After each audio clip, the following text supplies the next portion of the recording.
அதெல்லாம் ஆகாதுன்னா எப்படி சார்? கண் இருக்கு, மூக்கு இருக்கு, வாய் இருக்கு, கை கால் இருக்கு. அப்படின்னா இது ஒரு உருப்படி தானே? டேய் இது நாய் தானடா. பாஸ் உங்களுக்கு இந்த கடுப்பி வேணுமா பாஸ்? அப்படியே ஃபுட்பால் மேல ஒரு உதை வீட்டுக்கு வெளியே போய் விழுந்துரும். ஏய் மாங்கா வெச்சுக்குங்க, ஆனா 1000 ரூபாய் கொடுத்துருங்க. என்ன கேக்குறா ரவி? ஒண்ணு இல்ல சாரு, சும்மா உளறிட்டு இருக்கான். ரோட்ல போறப்ப பார்த்தேன், இந்த நாய் டிட்டோ நம்ம ரோசி மாதிரியே இருந்தது. ஓனர் கை காலை பிடிச்சி உனக்காக வாங்கிட்டு வந்தேன். ஏதோ கிடைச்சதுன்றதுக்காக ஒரு நாயை கொண்டு வந்து இதான் ரோசினா எப்படி ரவி? செத்து போன ரோசியை திரும்ப கொண்டு வர முடியாது சாரு. ஆனா இதை ரோசியா நினைச்சு பாசமா பாத்துக்கலாம்ல. இந்த சாரு இந்த இதுக்கு என்ன பேர் வைக்கலாம்? ரவினே வச்சிருங்க. ஏய் சாரி பாஸ். ஸ்வீட்டின்னு பேர் வச்சா? புதுசா ஏன் பேர் வைக்கணும்? ரோசினே கூப்பிடலாமே, போக போக பழகி போயிடும். ஓகே வா பாஸ். பாஸ் பொண்ணுங்களை பிடிக்க ஆம்பளைங்க ஊர் முழுக்க நாய் மேல அலையறத பாத்திருக்கேன். ஆனா நீங்க அப்படி அலையற நாயே கொண்டு பிக்கப் பண்றீங்களே, நீங்க அந்த நாயோட கிரேட் பாஸ்.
சாரு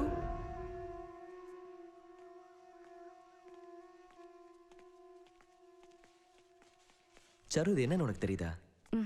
உன்னை மட்டும் தனியா ஒரு படம் வரைஞ்சேன்.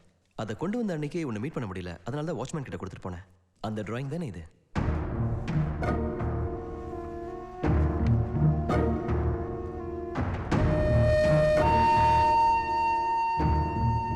இந்த டிராயிங் எப்படி சாரு கிழிஞ்சது?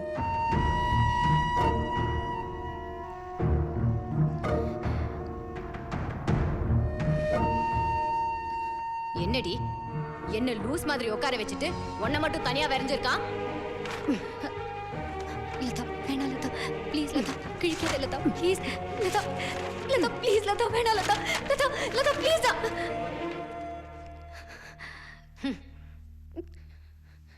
சாரு இதெல்லாம் முன்னாடி என்கிட்ட சொல்லிருக்கலாமே. சொன்னா மட்டும் என்ன பண்ணிருப்ப ரவி? அவ இதை கிழிச்சதோட விட்டுருந்தா பரவாயில்ல. இன்னும் என்னெல்லாம் பண்ணான்னு உனக்கு தெரியுமா?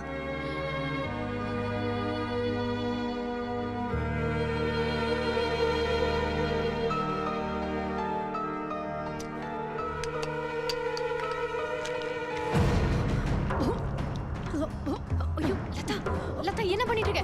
அம்மா சீக்கிரம் வாமா, லதா என்ன பண்ணிட்டு இருக்கா பாரு. என்னாச்சுமா? சீக்கிரம் வாமா லதா.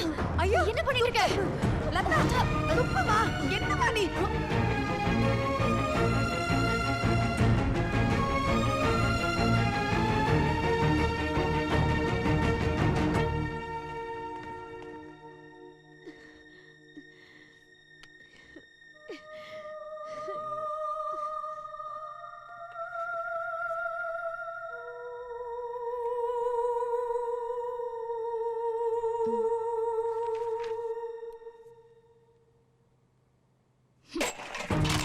செத்தாலும் மாத்திரை சாப்பிட மாட்டேன்.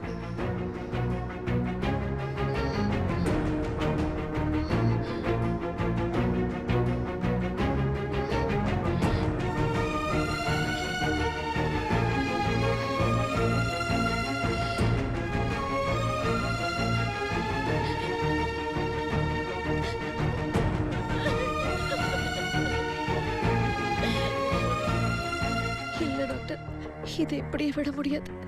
நாளைக்கு ஏதாவது ஒன்று ஆயிடுச்சுன்னா என்னால தாங்கிக்க முடியாது. வேற வழியே இல்லை. 2 பேரையும் பிரிச்சிருங்க டாக்டர்.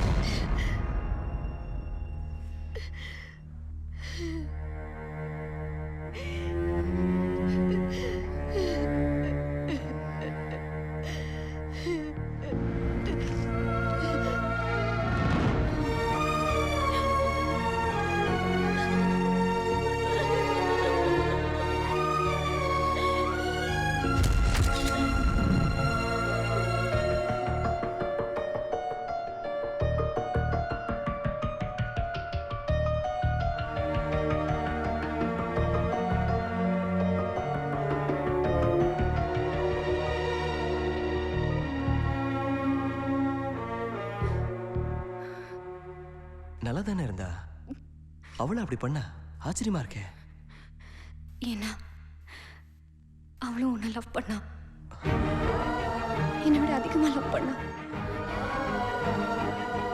ஆபரேஷன்ல நான் செத்து போயிருந்தா எவ்வளவு நல்லா இருந்திருக்கும். இப்போ அவ சாவுக்கு நான் தான் காரணங்கிற மாதிரி ஆயி போச்சு. ஒரு பக்கம் அவன் நினைப்ப என்னை இம்சை பண்ணுது, இன்னொரு பக்கம் அவளே வந்து என்ன டார்ச்சர் பண்றா. இதுல நீ வேற கேள்வி மேல கேள்வி கேக்குற. இப்படி இருந்தா எப்படி ரவி? I'm really sorry நான் சாரு. என்ன பண்றது? உன் மனசுக்குள்ள இவ்ளோ பெயின் இருக்கும்னு நான் நினைச்சு கூட பார்க்கல. அழாத ப்ளீஸ். ஏய், நான் கேஷுவலா தான் கேட்டேன்.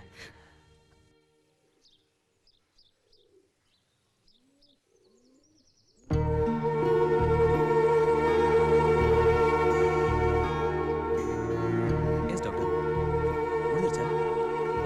தேங்க்யூ டாக்டர், நான் உடனே வரேன். ஓகே.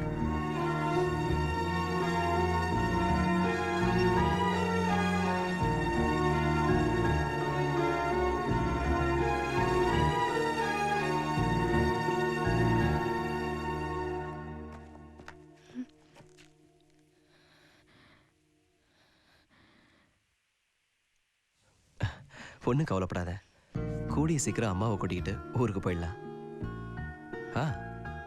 இப்போதான் டாக்டர் கிட்ட பேசினேன், எல்லா ஃபார்மாலிட்டிஸும் கம்ப்ளீட் ஆயிடுச்சா. நீ ரெஸ்ட் எடு, வா.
என்னாச்சு சாரு?